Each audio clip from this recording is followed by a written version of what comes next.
தற்போது சுட்டெரித்து வரும் வெயில் காரணமாக வைகை அணையில் தேங்கியிருக்கும் தண்ணீர் வேகமாக ஆவியாகி வருகிறது. இதனை தடுக்கும் வகையில் அரசு புதிய திட்டத்தை தீட்டியுள்ளது. இதற்காக சாறை சாறையாக வாகனங்கள் அணிவகுக்க அமைச்சரும் மாவட்ட ஆட்சியர்கள் உள்ளிட்ட அதிகாரிகளும் வைகை அணையை நோக்கி படையெடுத்தனர்.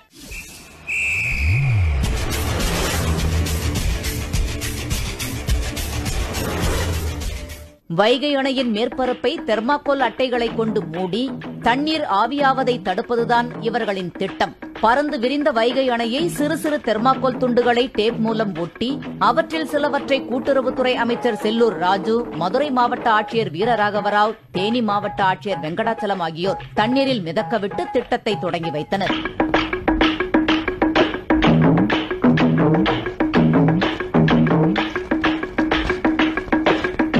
பத்து சதுர கிலோமீட்டர் பரப்பளவு கொண்ட வைகை அணையை வெறும் 300 தெர்மாக்கோல் அட்டைகளை கொண்டு அமைச்சரும் ஆட்சியர்களும் வெப்பத்திலிருந்து காக்க முயற்சித்தனர். இதற்கு 10 லட்சம் ரூபாய் செலவானதாக அமைச்சர் செல்லூர் ராஜு தெரிவித்தார். எல்லா பகுதியிலும், அனைத்து பகுதியிலும் இல்ல, ஏறத்தாழ 200 ஸ்கொயர் ஃபீட்ல இதை போடுறதற்கான முயற்சிகள் இன்றைக்கு எடுக்கப்பட்டிருக்கிறது. இதன் மூலமாக இங்க இருக்கிற குறிப்பிட்ட அளவு தண்ணி பாதுகாக்கின்ற வகையில், எந்த அளவுக்கு அது ஆவியாக மாறுவதை தடுக்கின்ற வகையில் இந்த திட்டம் நிறைவேற்றப்படுகிறது என்பதை அறிகின்ற வகையில் இதை பரிச்சார்த்த முறையில் ஏற்பாடு பண்ணியிருக்கோம். ஒரு 10 லட்சம் ரூபாய் ஆகுது. பரிசல் மூலம் அணையில் மிதக்கவிடப்பட்ட தெர்மாக்கோல் அட்டைகள் பரிசல் கரை திரும்புவதற்குள் கரை திரும்பி காற்றில் தரையை நோக்கி பறக்க ஆரம்பித்துவிட்டன.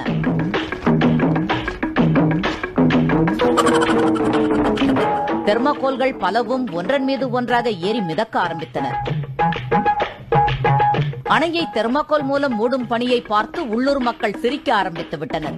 இதுபோன்ற ஒரு நூதன யோசனையை அதிகாரிகளுக்கும் அமைச்சருக்கும் வழங்கியது யார் என்றும் பொதுமக்கள் கேட்க ஆரம்பித்தனர்.